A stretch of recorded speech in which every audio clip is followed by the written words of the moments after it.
ಶ್ರೀ ಗುರುಭ್ಯೋ ನಮಃ. ಎಲ್ಲರಿಗೂ ನಮಸ್ಕಾರ. ಜ್ಯೋತಿಷ್ಯ ಜಾಗೃತಿ ಕಾರ್ಯಕ್ರಮಕ್ಕೆ ನಿಮ್ಮೆಲ್ಲರಿಗೂ ಆತ್ಮೀಯ ಸ್ವಾಗತ.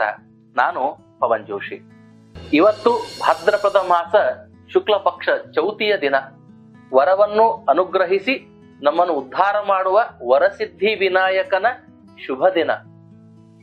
ನಿಮಗೆಲ್ಲ ಗೊತ್ತಿರಬೇಕು, ಚೌತಿಯ ದಿನ ಚಂದ್ರನನ್ನು ನೋಡಬಾರದು. ಚೌತಿಯ ದಿನ ಯಾರು ಚಂದ್ರನನ್ನು ನೋಡುತ್ತಾರೆ ಅವರು ಶಾಪಕ್ಕೆ ಗುರಿಯಾಗುತ್ತಾರೆ. ಯಾಕೆ? ಪುರಾಣದಲ್ಲಿ ಒಂದು ಸಣ್ಣ ಕಥೆ ಬರ್ತದೆ. ಚಂದ್ರನು ಆಕಾಶದಲ್ಲಿ ರಾರಾಜಿಸುತ್ತಾ ಇರ್ತಾನೆ. ಮಹಾಗಣಪತಿ ಬೆಳಗ್ಗೆಯಿಂದ, ಇವತ್ತು ಭಾದ್ರಪದ ಮಾಸ ಶುಕ್ಲ ಪಕ್ಷ ಚೌತಿ, ಭಕ್ತವತ್ಸಲ, ಅವನು ಭಕ್ತೋದ್ಧಾರಕ. ಭಕ್ತರು ಕರೆದ್ರು ಅಂದ್ರೆ ಇಲ್ಲ ಅನ್ನೋದಿಲ್ಲ. ಹಾಗಾಗಿ ಎಲ್ಲ ಭಕ್ತರ ಮನೆಗೆ ಹೋಗಿ ಅವರು ನೀಡಿರುವಂತಹ ಸಿಹಿ ಪದಾರ್ಥಗಳನ್ನ, ಭಕ್ಷ್ಯ ಭೋಜ್ಯ ಪರಮಾನ್ನಗಳನ್ನ ಎಲ್ಲವನ್ನ ಸ್ವೀಕರಿಸಿ, ಹೊಟ್ಟೆ ದೊಡ್ಡದಾಗ್ಬಿಟ್ಟಿರ್ತದ, ಡೊಳ್ಳು ಹೊಟ್ಟೆ ಆಗ್ಬಿಟ್ಟಿರ್ತದ. ಇನ್ನೇನು ಹೊಟ್ಟೆನೆ ಒಡೆದು ಹೋಗ್ತದ ಅಂತ ಹೇಳಿ ಹಾವನ್ನ ಕಟ್ಕೊಂಡಿರ್ತಾನ. ಆ ಹಾವನ್ನ ಕಟ್ಟಕೊಂಡು ಮೂಷಕ, ಇಲಿ ಚಿಕ್ಕದಾದ ಒಂದು ವಾಹನ ಮೂಷಕ, ಆ ವಾಹನದ ಮೇಲೆ ಕುತ್ಕೊಂಡು ಸಂಚಾರ ಮಾಡ್ತಾ ಮಾಡ್ತಾ ಮಾಡ್ತಾ ತನ್ನ ಗಣಲೋಕ್ಯಕ್ಕೆ ಹೋಗ್ತಾ ಇರ್ತಾನೆ. ಹೋಗುವ ಮಾರ್ಗ ಮಧ್ಯದಲ್ಲಿ ಏನಾಗ್ತದ ಅಂದ್ರೆ ಒಂದು ಸರ್ಪ ಅಡ್ಡ ಬರ್ತದ. ಆ ಮೂಷಕ ಇಲಿ ಆ ಹಾವನ್ನ ನೋಡಿ ಹೆದರಿ ಬಿಡ್ತದ. ಹೆದರಿ ಗಣಪತಿ ಅಲ್ಲಿಂದ ಬಿದ್ದು ಬಿಡ್ತಾನ. ಗಣಪತಿ ಬೀಳ್ತಿದ್ದಂತೆ ಹೊಟ್ಟೆ ಒಡೆದು ಹೋಗ್ತದ, ತಿಂದಿರೋ ಪದಾರ್ಥಗಳೆಲ್ಲ ಹೊರಗೆ ಬಿಡುತ್ತವೆ. ಇದು ಹಾಸ್ಯಾಸ್ಪದಕರವಾಗಿದ್ದರೂ ಒಳ್ಳೆಯ ಸಂಗತಿ ಅಲ್ಲ. ಆದರೆ ಚಂದ್ರ ಮೇಲಿನಿಂದ ಅಹಂಕಾರದಿಂದ ಗಣಪತಿಯನ್ನ ನೋಡಿ ನಕ್ ಬಿಡ್ತಾನ, ಹಾಸ್ಯವನ್ನ ಮಾಡ್ತಾನ, ಗಣಪತಿಗೆ ಅವಮಾನವನ್ನ ಮಾಡ್ತಾನ. ಈ ಅವಮಾನವನ್ನು ಸಹಿಸಲಾರದೆ ಮಹಾಗಣಪತಿ ಆ ಬಿದ್ದಿರುವ ಪದಾರ್ಥಗಳನ್ನೆಲ್ಲ ಹೊಟ್ಟೆಲೆ ಹಾಕಿಕೊಂಡು, ಆ ಹಾವೇನು ಹೋಗಿರ್ತದ ಅಡ್ಡ ಅದನ್ನೇ ಎಳ್ಕೊಂಡು ಮತ್ತೆ ಗಂಟು ಕಟ್ಟಕೊಂಡು ಆ ಎಲಿಯನ್ನ ಹತ್ತಿ ಚಂದ್ರನ ಲೋಕಕ್ಕೆ ಹೋಗ್ತಾನ. ಅಲ್ಲಿ ಚಂದ್ರನಿಗೆ ಹೋಗಿ ಶಾಪವನ್ನ ಕೊಡ್ತಾನ. ಭಾದ್ರಪದ ಶುದ್ಧ ಚೌತಿಯ ದಿನ ನೀನು ನನ್ನನ್ನು ನೋಡಿ ನಕ್ಕಿದ್ದಕ್ಕಾಗಿ ನಿನಗೆ ಅನೇಕ ಅಂಧಕಾರ ದೋಷಗಳು ಬರಲಿ, ಕಳಂಕಗಳು ಬರಲಿ ಅಂತ ಅವಮಾನವನ್ನ ಮಾಡ್ತಾನ. ಅವನಿಗೆ ಶಾಪವನ್ನ ಕೊಡ್ತಾನ.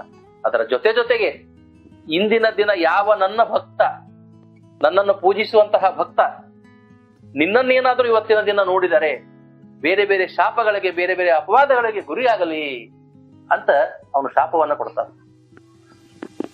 ಇದರಿಂದ ಏನಾಗ್ತದ ಅಂತಂದ್ರ, ಯಾರು ಇವತ್ತಿನ ದಿನ ತಿಳಿದೋ ತಿಳಿಯದೇನೋ, ಪ್ರತ್ಯಕ್ಷವಾಗಿಯೋ ಪರೋಕ್ಷವಾಗಿಯೋ ನೆರಳಿನಲ್ಲೂ ಸುತ ಚಂದ್ರನನ್ನು ನೋಡಿದರೆ ನೀವು ಅಪವಾದಕ್ಕೆ ಗುರಿಯಾಗುತ್ತೀರಿ ಅಂತ ಹೇಳಿ ಈ ಕಥೆ ಹೇಳ್ತದೆ. ಒಂದು ಇತಿಹಾಸವನ್ನ ನೋಡಿದಾಗ ಮಹಾಭಾರತ ಕಾಲದಲ್ಲಿ ಒಂದು ಘಟನೆ ನಡೀತು. ಸತ್ರಾರ್ಜಿತ ಅನ್ನೋ ಒಬ್ಬ ರಾಜ ಇರ್ತಾನೆ. ಆ ಸತ್ರಾರ್ಜಿತ ಅನ್ನುವ ಮಹಾರಾಜ ಶ್ರೀಕೃಷ್ಣ ಪರಮಾತ್ಮನ ಮಿತ್ರ. ಆ ಸತ್ರಾರ್ಜಿತ ಸೂರ್ಯಮಣಿಯನ್ನ ಪಡಿಬೇಕು ಅನ್ನೋ ಉದ್ದೇಶಕ್ಕಾಗಿ ಸಮುದ್ರದ ಆಳಿನಲ್ಲಿ ಹೋಗಿ ತಪಸ್ಸನ್ನ ಮಾಡ್ತಾನ. ಆ ಸೂರ್ಯ ದೇವನನ್ನ ಮೆಚ್ಚಿಸ್ತಾನ. ಸೂರ್ಯ ಪ್ರತ್ಯಕ್ಷನಾಗಿ ಆ ಸತ್ರಾರ್ಜಿತ ಅನ್ನುವ ಮಹಾರಾಜನಿಗೆ ಈ ಸೂರ್ಯಮಣಿಯನ್ನ ವರ ರೂಪದಲ್ಲಿ ಕೊಡ್ತಾನೆ. ಈ ಸೂರ್ಯಮಣಿ ಅಂದ್ರೇನು? ಈ ಸೂರ್ಯಮಣಿಯನ್ನ ಶಮಂತಕ ಮಣಿ ಅಂತ ಕರೀತಾರ. ಶಮಂತಕ ಅಂತ ಯಾಕೆ ಕರೀತಾರಂದ್ರೆ, ಆ ಮಣಿ ಪ್ರತಿನಿತ್ಯ ಒಂದು ಕಾಲ್ಪೋ ಅಂತ ನಾವೇನ್ ಕರಿತೇವಲ್ಲ, ಒಂದು ಕಾಲು ಅಷ್ಟು ಚಿನ್ನವನ್ನ ಕೊಡ್ತಾ ಇರ್ತದ. ಶ್ರೀಮಂತಿಕೆಯನ್ನ, ಸಂಪತ್ತನ್ನ ಕೊಡ್ತಾ ಇರ್ತದ. ಮತ್ತೆ ಅದು ಯಾರ ಹತ್ರ ಇರ್ತದ ಅವ್ರಿಗೆ ಯಾವತ್ತೂ ಸೋಲಾಗೋದಿಲ್ಲ, ಪರಾಜಯ ಆಗೋದಿಲ್ಲ. ಅವ್ರು ಯಾವಾಗ್ಲೂ ಗೆಲ್ತಾ ಇರ್ತಾರ. ಅಷ್ಟು ಶ್ರೇಷ್ಠವಾದ ಸೂರ್ಯಮಣಿ. ಆ ಸೂರ್ಯಮಣಿಯನ್ನ ಆ ಸತ್ರಾರ್ಜಿತ ಸೂರ್ಯನಿಂದ ವರವನ್ನಾಗಿ ಪಡೆದುಕೊಂಡು ರಾತ್ರಿ ಹೊತ್ತು ಅವನು ದ್ವಾರಕೆಗೆ ಬರ್ತಾ ಇರ್ತಾನ. ಬರ್ಬೇಕಾದ್ರೆ ಇಡೀ ದ್ವಾರಕೆ ಎಲ್ಲ ಕತ್ತಲೆ ಇದ್ದಂತ ದ್ವಾರಕೆ ಬೆಳಕಿಗೆ ಬದಲಾಗ್ಬಿಡುತ್ತೆ. ಏನಪ್ಪ ಸೂರ್ಯನೇ ಮತ್ತೆ ಹುಟ್ಟಿ ಬಂದ ಏನು ಅನ್ನುವಷ್ಟರ ಮಟ್ಟಿಗೆ ಬೆಳಕಾಗ್ತದೆ. ಕೃಷ್ಣ ಸಹಿತನಾಗಿ ದ್ವಾರಕೆಯಲ್ಲಿರೋ ಎಲ್ಲರೂ ಓಡಿ ಹೊರಗೆ ಬರ್ತಾರೆ. ಹೊರಗೆ ಬಂದು ನೋಡ್ತಾರ, ಈ ಸತ್ರಾರ್ಜಿತ ಕೈಯಲ್ಲಿ ಸೂರ್ಯಮಣಿಯನ್ನು ಹಿಡ್ಕೊಂಡು ಊರಿನೊಳಗೆ ಬರ್ತಾ ಇರ್ತಾನೆ. ಎಲ್ಲರೂ ಬಹಳ ಸಂತೋಷ ಪಡ್ತಾರೆ. ಆ ಸತ್ರಾರ್ಜಿತನಿಗೆ ಒಬ್ಬ ತಮ್ಮ ಇರ್ತಾನೆ.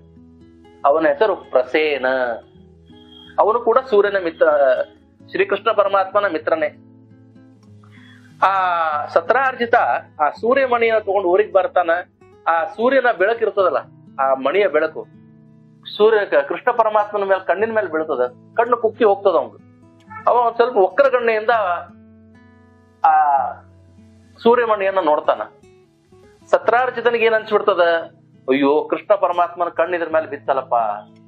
ಆ ಹೇಳಿ ಕೇಳಿ ರಾಜ, ಮಿತ್ರ, ಸಂಬಂಧಿ ಏನಾದ್ರೂ ಈ ಮಣಿ ಕೇಳಿಬಿಟ್ಟ ಅಂದ್ರೆ ನನಗೆ ಕೊಡು ಅಂತ ಹೇಳಿ ಬಹಳ ಸಮಸ್ಯೆ ಆಗ್ತದ ಅಂತ ಹೇಳಿ ಆ ಸತ್ರಾರ್ಜಿತ ಏನ್ ಮಾಡ್ತಾನ, ಬಡ ಬಡ ಅದಕ್ಕೊಂದು ಕವಚ ಮಾಡಿ ಅದನ್ನ ಪ್ರಸೇನ ಅನ್ನೋ ತನ್ನ ತಮ್ಮನ ಕೊರಳಿ ಹಾಕ್ಬಿಡ್ತಾನೆ, ಇದನ್ನ ನೀನೇ ಇಟ್ಕೋಪ ಅಂತ ಹೇಳಿ.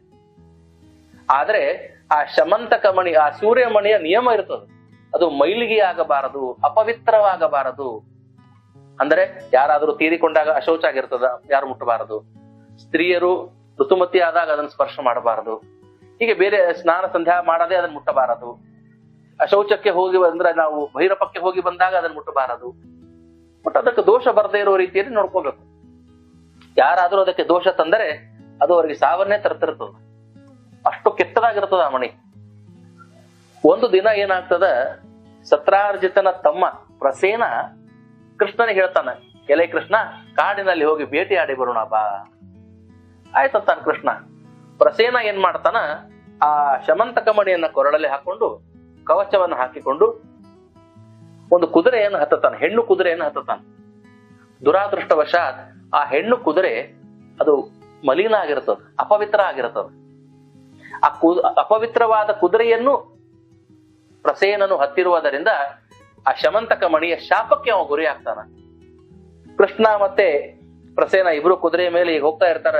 ಕೃಷ್ಣ ಬೇರೆ ದಾರಿ ಹಿಡಿತಾನ, ಪ್ರಸೇನ ಬೇರೆ ದಾರಿ ಹಿಡಿತಾನ. ಪ್ರಸೇನನ ಕುದುರೆಯ ಮೇಲೆ ಒಂದು ಸಿಂಹ ಬಂದು ಆಕ್ರಮಣ ಮಾಡ್ತದ. ಆ ಸಿಂಹ ಪ್ರಸೇನನ್ನ ಕೊಂದು ಆ ಶಮಂತಕ ಮಣಿಯನ್ನು ತಗೊಂಡು ಹೋಗ್ಬಿಡ್ತದ. ಕೃಷ್ಣ ಪ್ರಸೇನನ ಎಲ್ಲಾ ಕಡೆ ಹುಡುಕ್ತಾನ, ಪ್ರಸೇನ ಎಲ್ಲೂ ಸಿಗೋದಿಲ್ಲ. ಹಂಗಂದ್ರ ಪ್ರಸೇನ ಹೊಳ್ಳಿ ಊರಿಗೆ ಹೋಗಿರ್ಬೋದು, ದ್ವಾರಕೆಗೆ ಹೋಗಿರ್ಬೋದು ಅಂತ ಅನ್ಕೊಂಡು ಕೃಷ್ಣ ಹೊಳ್ಳಿ ಬರ್ತಾನ. ಜನರೆಲ್ಲ ಕೇಳಕ್ ಶುರು ಮಾಡ್ತಾರ, ಅಲ್ಲಪ್ಪ ಇಬ್ರು ಒಟ್ಟಿಗೆ ಹೋಗಿದ್ರಿ ಕಾಡಿಗೆ, ನೀವ್ ಒಬ್ನ ಬಂದಿಯಲ್ಲ, ಏನಾತು? ಇಲ್ಲ, ಕೃಷ್ಣ ಬೇಕು ಅಂತಲೇ ಪ್ರಸೇನನ ಹತ್ರ ಇತ್ತಲ್ಲ ಶಮಂತಕ ಮಣಿ, ಅದನ್ನು ಪಡೆಯೋದಕ್ಕೋಸ್ಕರ ಪ್ರಸೇನನ ಕೊಂದ್ಬಿಟ್ಟಾನ ಅಂತ ಕೃಷ್ಣನ ಮೇಲೆ ಅಪವಾದ ಬಂದ್ಬಿಡ್ತು. ಸತ್ರಾರ್ಜಿತ ಮತ್ತೆ ಎಲ್ಲ ಊರಿನ ಹಿರಿಯರೆಲ್ಲ ಹೋಗಿ ಕಾಡಿನಲ್ಲಿ ನೋಡ್ತಾರ, ಪ್ರಸೇನ ಸತ್ ಬಿದ್ಬಿಟ್ಟಿರ್ತಾನ. ಅವನ ಪಕ್ಕದಲ್ಲಿ ಕುದುರೆನೂ ಸತ್ ಬಿದ್ದಿರ್ತದ, ಕೈಯಲ್ಲಿ ಶಮಂತಕ ಮಣಿ ಇರೋದಿಲ್ಲ. ಎಲ್ಲರಿಗೂ ಆಶ್ಚರ್ಯ ಆಗ್ತದ. ಹಂಗಂದ್ರೆ ಕೃಷ್ಣನೇ ಬೇಕು ಅಂತಲೇ ಉದ್ದೇಶಪೂರ್ವಕವಾಗಿ ಪಂಜರದಿಂದ ಹರಿದು ಪ್ರಸೇನನ್ನ ಕೊಂದು ಶಮಂತಕ ಮಣಿಯನ್ನ ತಗೊಂಡು ಹೋದ ಅಂತ ಎಲ್ಲರೂ ಅವನ ಮೇಲೆ ಅಪವಾದ ಕೊಡ್ತಾರ, ಬೈತಾರ. ಇಷ್ಟು ದೊಡ್ಡ ಕೃಷ್ಣ ಪರಮಾತ್ಮ, ಇಷ್ಟು ದೊಡ್ಡ ರಾಜ ಹಿಂಗ್ ಮಾಡಿಬಿಟ್ಟೆ ಅಂತ ಅವನ ಮೇಲೆ ಅಪವಾದಗಳನ್ನು ಕೊಡ್ತಾರ. ಆ ಕೃಷ್ಣನಿಗೆ ಏನ್ ಮಾಡ್ಬೇಕು ಅಂತಾನೆ ತಿಳಿಯೋದಿಲ್ಲ. ನಾರದ ಮಹಾಮುನಿಗಳು ಅಲ್ಲಿ ಪ್ರತ್ಯಕ್ಷರಾಗ್ತಾರ. ದೇವ ಋಷಿ ನಾರದರು, ಬ್ರಹ್ಮನ ಮಾನಸ ಪುತ್ರರು. ಆ ನಾರದ ಮಹಾಮುನಿಗಳು ಕೃಷ್ಣನಲ್ಲಿ ಹೇಳ್ತಾರ, ಎಲೈ ಕೃಷ್ಣನೇ ನಮಸ್ಕಾರ, ಈ ಅಪವಾದ ನಿನಗೆ ಯಾಕೆ ಬಂತು ಗೊತ್ತೇ ಅಂತ ಕೇಳ್ತಾರ. ಕೃಷ್ಣ ಹೇಳ್ತಾನೆ, ಇಲ್ಲ, ನನಗೇನು ತೋಚ್ತಾ ಇಲ್ಲ, ನಾನೇನು ತಪ್ಪು ಮಾಡಿಲ್ಲ, ಇಂಥ ಅಪವಾದ ನನ್ನ ಜನ್ಮದಲ್ಲೇ ಬಂದಿಲ್ಲ, ಏನಿದು? ಆವಾಗ ದೇವ ಋಷಿ ನಾರದ ಮುನಿಗಳ ಹೇಳ್ತಾರ, ಕೃಷ್ಣನೇ, ಹಿಂದಿನ ವರ್ಷ ಅಂದ್ರೆ ಇದೇ ಹೋದ ವರ್ಷ ಭಾದ್ರಪದ ಮಾಸ ಶುಕ್ಲ ಪಕ್ಷ ಚೌತಿಯ ದಿನ ತಾವು ನಿಮ್ಮ ಎಲ್ಲ ಅಪ್ಸರಾಸ್ತ್ರೀಯರೊಡನೆ, ಗೋಪಿಕಾಸ್ತ್ರೀಯರೊಡನೆ ನೀರಿನಲ್ಲಿ ಜಲಕ್ರೀಡೆ ಆಡ್ತಾ ಇದ್ರಿ. ಸೂರ್ಯಾಸ್ತ ಆಗಿ ಚಂದ್ರ ಉದಯವಾಗಿ ಚಂದ್ರನ ಬಿಂಬ ನೆರಳು ಆ ನೀರಿನ ಮೇಲೆ ಬಿತ್ತು. ನೀವು ಚಂದ್ರನನ್ನ ನೋಡಿದಿರಿ. ಆ ಚಂದ್ರ ದರ್ಶನದ ಶಾಪ ನಿಮ್ಮ ಹೆಗಲೇರಿದೆ. ಹಾಗಾಗಿ ಇವತ್ತು ಸತ್ರಾರ್ಜಿತನು ಸಂಪಾದಿಸಿರುವ ಸೂರ್ಯಮಣಿ, ಶಮಂತಕ ಮಣಿ ನೀವು ಕದ್ದಿದ್ದೀರಿ ಅನ್ನೋ ಅಪವಾದನೆ ಮೇಲೆ ಬಂದಿದೆ. ಇದೆಲ್ಲವೂ ಆ ಗಣಪತಿಯ ಶಾಪದ ಪ್ರಭಾವ. ಅವಾಗ ಕೃಷ್ಣ ಪರಮಾತ್ಮ ಗಣಪತಿಯಲ್ಲಿ ಪ್ರಾರ್ಥನೆಯನ್ನು ಮಾಡಿ ಕ್ಷಮಾಯಾಚನೆಯನ್ನು ಮಾಡ್ತಾನ. ಆ ಗಣಪತಿಯ ಸ್ತುತಿಯನ್ನ ಮಾಡ್ತಾನ, ಗಣೇಶನ ನಾಮಸ್ಮರಣೆಯನ್ನ ಮಾಡ್ತಾನ. ಆ ಗಣಪತಿಯಲ್ಲಿ ಪ್ರಾರ್ಥಿಸ್ತಾನ, ನನಗೆ ಅಪರಾಧ ಆಯ್ತು, ನಿನ್ನ ಶಾಪಕ್ಕೆ ನಾನು ಗುರಿಯಾಗಿದ್ದೇನೆ, ನನಗೆ ಈ ಅಪವಾದದಿಂದ ಮುಕ್ತಿ ಕೊಡು ಅಂತ ಹೇಳಿ ಗಣಪತಿಯಲ್ಲಿ ಪ್ರಾರ್ಥಿಸಿದಾಗ ಗಣಪತಿಯ ಕೃಷ್ಣನ ಮೇಲಿರುವ ಶಾಪವನ್ನು ವಿಮೋಚನೆ ಮಾಡ್ತಾನ. ಮುಂದೆ ಆ ಕೃಷ್ಣ ಕಾಡಿಗೆ ಹೋಗಿ ಆ ಪ್ರಸೇನನು ಇರುವಂತಹ ಸ್ಥಳವನ್ನ ಪರಿಶೀಲನೆ ಮಾಡ್ತಾನ. ಆಗ ಗೊತ್ತಾಗ್ತದೆ, ಯಾವುದೋ ಒಂದು ಸಿಂಹದ ಹೆಜ್ಜೆ ಗುರುತುಗಳು ಕಂಡು ಬರ್ತಾವ. ಆ ಪಂಜರದಿಂದ ಹರಿದಿದ್ದನ್ನ ನೋಡಿ, ಆ ಸಿಂಹದ ಹೆಜ್ಜೆ ಗುರುತನ್ನ ನೋಡಿ ಕೃಷ್ಣನ ಅರ್ಥ ಮಾಡ್ಕೋತಾನ. 64 ವಿದ್ಯೆ ಬಲ್ಲಂತ ಕೃಷ್ಣ. ಅವ್ನು ಗೊತ್ತಾಗ್ತದೆ, ಯಾವುದೋ ಒಂದು ಸಿಂಹ ಪ್ರಸೇನನ ಮೇಲೆ ಯುದ್ಧವನ್ನ ಮಾಡಿ ಅವನನ್ನ ಪರಾಜಯ ಮಾಡಿ ಸಂಹಾರ ಮಾಡಿ ಆ ಮಣಿಯನ್ನ ಕದ್ಕೊಂಡು ಹೋಗ್ಯದ. ಆ ಸಿಂಹದ ಹೆಜ್ಜೆ ಗುರುತಾನೆ ನೋಡ್ತಾ ನೋಡ್ತಾ ನೋಡ್ತಾ ನೋಡ್ತಾ ಹೋಗ್ತಾನ. ಮುಂದೆ ಒಂದ್ ಕಡೆ ಆ ಸಿಂಹನೂ ಸತ್ತು ಬಿದ್ಬಿಟ್ಟಿರ್ತದ. ಅಲ್ಲಿ ನೋಡ್ತಾನ, ಅಲ್ಲಿ ಒಂಥರ ಬೇರೆ ತರದ ಪಂಜರದಿಂದ ಆ ಸಿಂಹ ಸತ್ತಿರ್ತದ. ಓ, ಇದು ಕರಡಿಯ ಉಗುರಿನ ಗುರುತು ಅಂತ ಗೊತ್ತಾಗ್ತದೆ. ಅಲ್ಲಿ ನೋಡ್ತಾನ ದೊಡ್ಡ ದೊಡ್ಡ ಹೆಜ್ಜೆಗಳು ಇರ್ತಾವ. ಎಷ್ಟು ದೊಡ್ಡ ಕರಡಿಯ ಹೆಜ್ಜೆ ಗುರುತಾವಲ್ಲ ಇವು. ಇದು ಸಾಧಾರಣ ಕರಡಿ ಅಲ್ಲ, ಇದು ವಿಶೇಷವಾದ ದೈತ್ಯಾಕಾರದ ಕರಡಿನೇ ಇರಬೇಕು ಅನ್ಕೊಂಡು ಕೃಷ್ಣ ಏನ್ ಮಾಡ್ತಾನ, ಆ ಕರಡಿಯ ಹೆಜ್ಜೆ ಗುರುತುಗಳನ್ನೇ ನೋಡ್ತಾ ಹೋಗ್ತಾನ. ಹೋಗ್ತಾ ಹೋಗ್ತಾ ಹೋಗ್ತಾ ನೋಡ್ತಾನ, ಒಂದು ಗುಹೆ ಇರ್ತದ, ಕಲ್ಲಿನ ಗುಹೆ. ಅಲ್ಲಿಂದ ಬೆಳಕು ಬರ್ತಾ ಇರ್ತದ. ಬೆಳಕು ಕೃಷ್ಣನಿಗೆ ಆಶ್ಚರ್ಯ ಆಗ್ತದ. ಗುಹೆಯಲ್ಲಿ ಕತ್ತಲೆ ಇರಬೇಕಲ್ಲ, ಬೆಳಕು ಯಾಕ? ಹಂಗಂದ್ರ ಮಣಿ ಇಲ್ಲೇ ಅದ, ಶಮಂತಕ ಮಣಿ ಈ ಗುಹೆ ಒಳಗ ಅದ ಅಂತ ಗೊತ್ತಾಗ್ತದ. ಆ ಗುಹೆ ಒಳಗ ಹೋಗಿ ನೋಡ್ತಾನ, ಒಂದು ಸಣ್ಣ ಕರಡಿ ಮರಿ ಜೊಕಾಲೆಯಲ್ಲಿ ಆಟ ಆಡ್ತಾ ಇರ್ತದ, ಶಮಂತಕ ಮಣಿ ತಗೊಂಡಿಂಗಿ. ಆ ಒಂದು ಸಣ್ಣ ಕೂಸಿನ ಹೆಸರು ಜಾಂಬುವತಿ ಅಂತ. ಆ ಕೂಸು ಏನ್ ಮಾಡ್ತದ, ಆಟ ಆಡ್ತಾ ಇರ್ತದ. ಕೃಷ್ಣ ಬಂದ್ ಹೇಳ್ತಾನ, ಆ ನಿನ್ನ ಕೈಯಲ್ಲಿರುವ ಮಣಿ ಅಮೂಲ್ಯವಾದದ್ದು, ಅನರ್ಘ್ಯವಾದದ್ದು, ಅದು ಆಡುವ ವಸ್ತು ಅಲ್ಲ, ನನಗೆ ಕೊಡು, ಅದು ನನ್ನ ವಸ್ತು. ಆಗ ಜಾಂಬುವತಿ ಹೇಳ್ತದ, ಅದು ಒಂದು ಹೆಣ್ಣು. ಆ ಜಾಂಬುವತಿ ಹೇಳ್ತದ, ಹೆಣ್ಣು ಮಗು ಅದು, ಇದನ್ನ ನಮ್ಮ ತಂದೆ ಹುಲಿಯೊಡನೆ ಯುದ್ಧ ಮಾಡಿ ಧರ್ಮದಿಂದ ಪಡ್ಕೊಂಬಂದಾನ. ನಿನ್ನಲ್ಲಿ ಆ ಅರ್ಹತೆ ಇದ್ದರೆ, ನಿನ್ನಲ್ಲಿ ಆ ಯೋಗ್ಯತೆ ಇದ್ದರೆ ನಮ್ಮ ತಂದೆಯೊಡನೆ ಯುದ್ಧ ಮಾಡು, ಗೆಲ್ಲು, ಈ ಮಣಿಯನ್ನ ತಗೊಂಡು ಹೋಗು ಅಂತ ಹೇಳ್ತದ. ಅವನು ಪಾಂಚಜನ್ಯವನ್ನ ಓದ್ತಾನ. ಶಂಕ ಜೋರಾಗಿ ಕೃಷ್ಣ ರಣಕಹಳಿ ಅಂತಾರಲ್ಲ, ಆ ಪಾಂಚಜನ್ಯವನ್ನ ಓದ್ತಾನ. ಒಂದು ಅಗಾಧವಾದ ವಯಸ್ಸಾದ ಕರಡಿ, ಅದರ ಹೆಸರು ಜಾಂಬುವಂತ. ಈ ಜಾಂಬುವಂತ ಬೇರೆ ಯಾರೂ ಅಲ್ಲ, ರಾಮಾಯಣ ಕಾಲದಲ್ಲಿ ರಾಮನಿಗೆ ಸಹಾಯ ಮಾಡಿದ ಜಾಂಬುವಂತ. ಆ ಜಾಂಬುವಂತನೇ ಈ ಜಾಂಬುವಂತ. ಆ ಜಾಂಬುವಂತ ಪಾಂಚಜನ್ಯದ ವಾದ್ಯವನ್ನ ಕೇಳಿ ಎದ್ದು ಬರ್ತಾನ. ಎದ್ದು ಬಂದು ಬಹಳ ಸಿಟ್ಟಿನಲ್ಲಿ, ಕೋಪದಲ್ಲಿ ಬಂದು ನೋಡ್ತಾನ, ಆ ಕೃಷ್ಣನು ನಿಂತಿರ್ತಾನ. ಅವನಿಗೆ ವಾದ ವಿವಾದ ಆಗ್ತದ. ಆ ಮಣಿ ನಂದು ಕೊಡು ಅಂತ. ಕೃಷ್ಣ ಕೊಡೋದಿಲ್ಲ, ನಾ ಯುದ್ಧದಲ್ಲಿ ಗೆದ್ದೇನಿ, ನಾ ಕೊಡೋದಿಲ್ಲ, ನಾ ಯಾಕೆ ಕೊಡ್ಲಿ ಅಂತ. ಕಡೆಗೆ ಇಬ್ರು ಯುದ್ಧವನ್ನ ಮಾಡ್ಲಿಕ್ಕೆ ಶುರು ಮಾಡ್ತಾರ. ಜಾಂಬುವಂತ ಮತ್ತೆ ಕೃಷ್ಣ ಇಬ್ರು ಭಯಂಕರ ಘನಘೋರ ಯುದ್ಧವನ್ನ ಮಾಡ್ತಾರ. ಆ ಗೊತ್ತಲ್ಲ ನಿಮ್ ಗುಹೆಯಲ್ಲಿ ಏನಿರ್ತಾವ, ಕಲ್ಲು ಇರ್ತಾವ, ಅಲ್ಲಿ ಗಿಡ ಬೆಳೆದಿರ್ತಾವ, ಮಣ್ಣು ಇರ್ತಾವ. ಆ ಕಲ್ಲು ಮಣ್ಣು ತಗೊಂಡ್ ಎತ್ತಿ ಎತ್ತಿ ಹೋಗಿರ್ತದ ಜಾಂಬುವಂತ ಕೃಷ್ಣನ ಮೇಲೆ. ಕೃಷ್ಣನು ಎತ್ತಿ ಎತ್ತಿ ಕಲ್ಲುಗಳನ್ನು ಹೋಗಿತಾನ. ತನ್ನ ಮುಷ್ಟಿ ಪ್ರಹಾರವನ್ನ ಮಾಡ್ತಾನ, ಗದ ಪ್ರಹಾರವನ್ನ ಮಾಡ್ತಾನ. ಏನು ಮಾಡಿದ್ರು ಜಾಂಬುವಂತನೂ ಸೋಲೋದಿಲ್ಲ, ಈ ಕೃಷ್ಣನೂ ಸೋಲೋದಿಲ್ಲ. ಹೀಗೆ 18 ದಿನಗಳ ಕಾಲ ನಿರಂತರ ಘನಘೋರ ಯುದ್ಧ ನಡೀತದೆ. ಕಡಿಗ ಜಾಂಬುವಂತನಿಗೆ ಆಯಾಸ ಆಗ್ಲಿಕ್ಕೆ ಶುರು ಆಗ್ತದ, ದೈಹಿಕ ಬಲಹೀನತೆ ಅನಿಸ್ಲಿಕ್ಕೆ ಶುರು ಆಗ್ತದ. ಅವನು ಜಾಂಬುವಂತ ಕೃಷ್ಣ ಎತ್ತಿ ಒಗಿತಾನ. ಹೋಗಿ ಒಂದು ಕಲ್ಲಿಗೆ ಬಡದು ಜಾಂಬುವಂತ ಬೀಳ್ತಾನ. ಅಯ್ಯೋ, ನನ್ಗೆ ಆಯಾಸ ಆತಲ್ಲ ಅಂತ ಅನ್ಕೊಂಡು ವಿಚಾರ ಮಾಡ್ತಾನ. ಅಲ್ಲ, ನಾನು ರಾಮದೇವರಿಂದ ವರ ಪಡೆದೇನೆ, ನನ್ನನ್ನು ಯಾರೂ ಸೋಲಿಸ್ಲಿಕ್ಕೆ ಸಾಧ್ಯ ಇಲ್ಲ, ನನ್ನ ದೇಹದಲ್ಲಿರುವ ಶಕ್ತಿ ಚೈತನ್ಯ ಕಡಿಮೆ ಆಗೋದೇ ಇಲ್ಲ ಅಂತ ರಾಮದೇವರನ್ನ ಗೌರವನ್ನ ಕೊಟ್ಟಾರ. ಅಂತದ್ದು ನನ್ನ ಶಕ್ತಿ ಹೆಂಗ್ ಕಡಿಮೆ ಆಯ್ತು, ಹೆಂಗ ನನಗ್ ಸುಸ್ತಾತು? ಅಂದ್ರೆ ನಾನು ಯುದ್ಧ ಮಾಡ್ತಾ ಇರೋದು ಯಾರ ಜೊತೆ?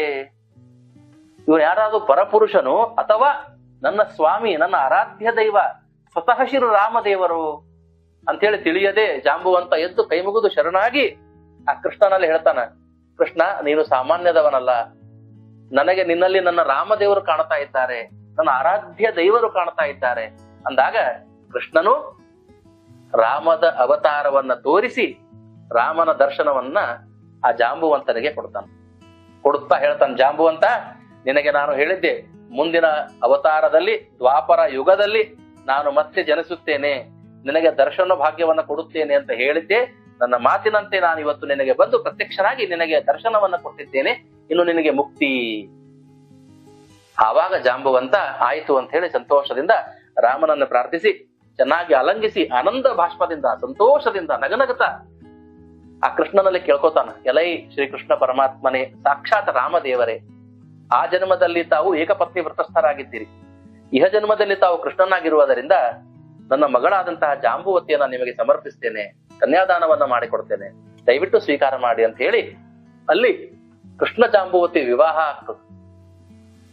ಎಲ್ಲರೂ ಬರ್ತಾರ, ಜಾಂಬುವಂತಿಯ ವಿವಾಹ ಆಗ್ತದ. ಜಾಂಬುವಂತಿಯನ್ನ ದಾನ ಮಾಡಿ ಕೊಡ್ತಾನ ಜಾಂಬುವಂತ. ಆ ಶಮಂತಕ ಮಣಿಯನ್ನ ಅವನಿಗೆ ವರೋಪಚಾರದ ರೂಪದಲ್ಲಿ ವರದಕ್ಷಿಣೆ ಅಂತೇಳಿ ಅದನ್ನು ಕೊಡ್ತಾನ, ತನ್ನಲ್ಲಿರೋ ಸಂಪತ್ತನ್ನ ಕೊಡ್ತಾನ.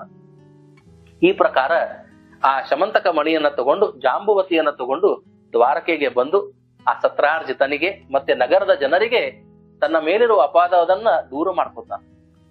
ಗಣಪತಿಯ ಕೃಪಾನುಗ್ರಹದಿಂದ ಬಂದ ಅಪವಾದ ಕೃಷ್ಣನಿಗೂ ತಪ್ಪಿಬಿಡಲಿಲ್ಲ ಅನ್ನುವುದು ಈ ಕಥೆಯ ಮೂಲ ಉದ್ದೇಶ.